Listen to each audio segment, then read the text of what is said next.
촬영 중 갑자기 배가 아픈 A씨. 화장실로 급하게 뛰어갔지만 이미 줄이 있는 상황인데요.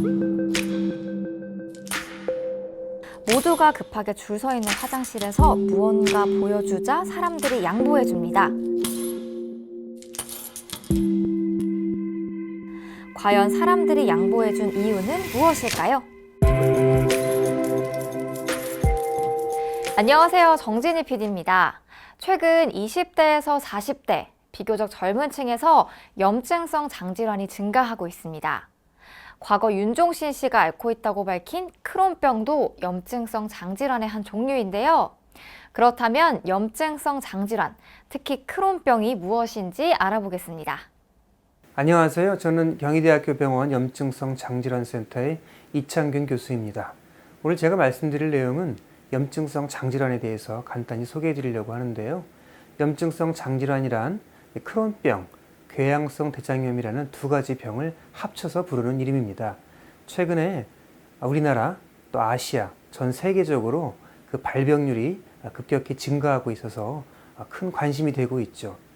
면역적인 장내 비정상적인 염증 반응이 특징인 그런 병입니다. 쉽게 말씀드리면 장에서 계속 비정상적인 염증 반응이 일어나서 배가 아프고 설사를 하거나 만성적인 혈변을 보는 그런 질병이라고 할 수 있겠습니다. 우리나라뿐만 아니라 특히 동아시아 또 전 세계적으로 염증성 장질환의 발병률은 급격히 증가를 하고 있습니다.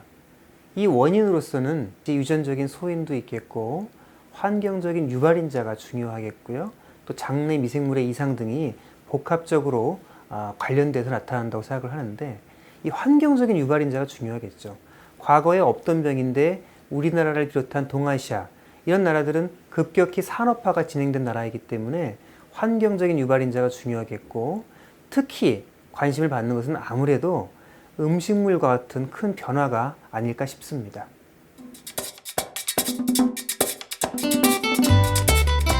크론병의 증상은 개개인마다 다 다르겠습니다.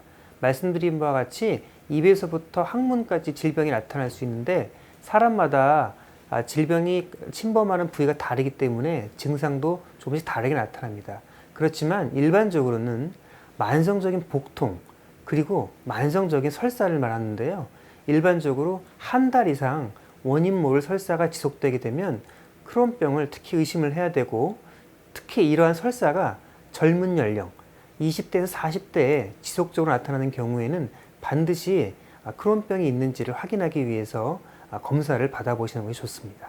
크론병은 어떤 특정 검사를 한 가지를 해서 진단이 나오면 좋겠지만 그런 병이 아니라 여러 가지 복합적인 검사를 하고 또 크론병과 비슷한 질병들을 하나하나 배제를 해야 합니다. 그렇지만 진단을 위해서 가장 중요한 검사는 아무래도 대장 내시경 검사가 되겠습니다.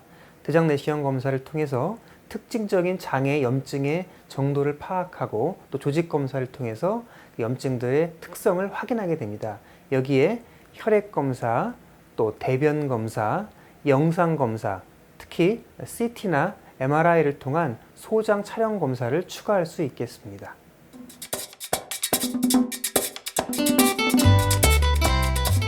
크론병은 진단이 어렵기 때문에 원인을 잘 모르고 있다가 장 파열이나 장 폐색 등으로 응급실을 찾아가게 되고 그 과정에서 수술을 하면서 진단되는 경우도 꽤 흔합니다.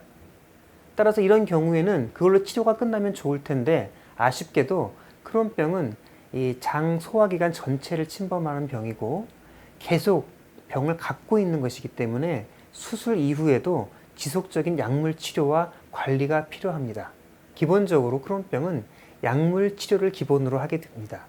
약물 치료할 때는 몇 가지 특징적인 약물들이 있는데 아주 오래전부터 사용되어 오던 기본적인 염증 조절제인 아미노살리실산제제부터 최근에 급격히 많이 사용되고 있는 주사제라고 하죠.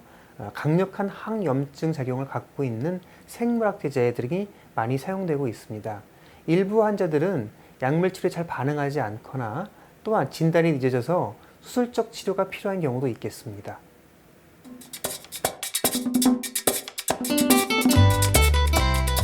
크론병을 예방할 수 있는 또는 크론병을 예측할 수 있는 그런 방법은 현재까지 알려져 있지 않습니다.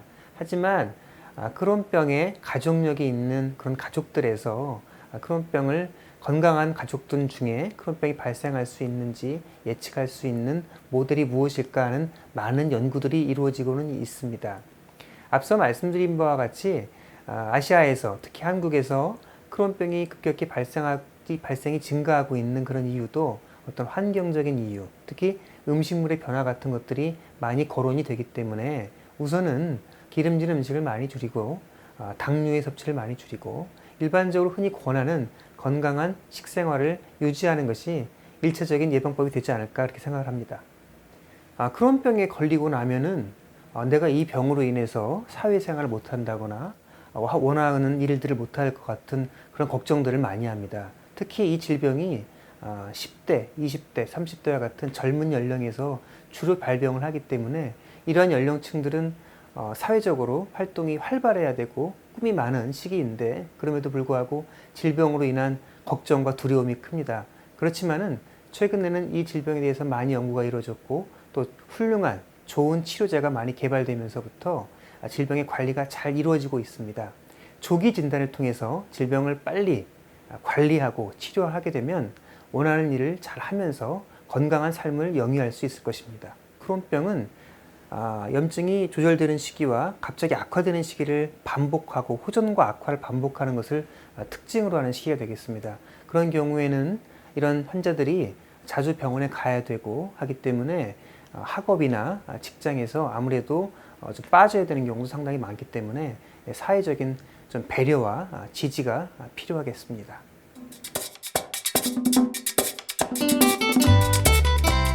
일단 크론병이 진단되게 되면 반드시 금연할 것을 권하고 있습니다. 크론병 환자에서 흡연을 하는 것은 질병이 잘 조절되지 않게 하고 또한 수술 이후에도 질병이 계속 재발하는 주된 원인이 됩니다.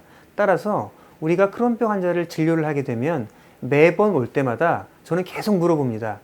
또한 금연할 때도 단순히 의지만으로 되지 않는 경우가 워낙 많기 때문에 그러한 경우에는 적절한 금연 클리닉의 도움을 받을 수 있도록 저희가 도와드리고 있습니다.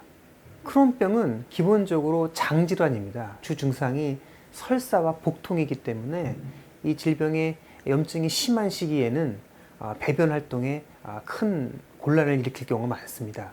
따라서 화장실 같은 사용 문제에 있어서도 환자들에게 좀 양보해주고 하는 그런 배려의 문화가 절실하겠습니다. 이 질병을 처음 진단받거나 초기에 약물 치료를 시작할 때 상당히 힘듭니다. 병원도 자주 와야 되고 몸도 아프고 하다 보니까 많이 위축되고 많이 우울한 감도 많이 듭니다. 이럴 때 우리 가족과 의료진이 적절히 계속 심리적인 지지를 해주는 것이 필요하겠고요. 적절한 치료와 관리를 통해서 질병을 이겨낼 수 있고 그를 통해서 우리 젊은 환우들이 하고 싶은 모든 일을 잘 할 수 있는 건강을 찾을 수 있는 길이 있습니다. 따라서 당장은 어렵지만 용기와 희망을 잃지 말고 적극적으로 치료에 임하였으면 좋겠습니다. 감사합니다. 크론병 환우와 가족들이 가장 궁금해하는 것 중 하나가 바로 식사입니다. 크론병은 염증이 심해서 배가 아프고 설사를 하는 활동기와 적절한 치료를 통해 염증이 잘 조절되는 관해기가 있습니다. 염증이 잘 조절될 때는 특별히 음식을 가릴 필요는 없습니다.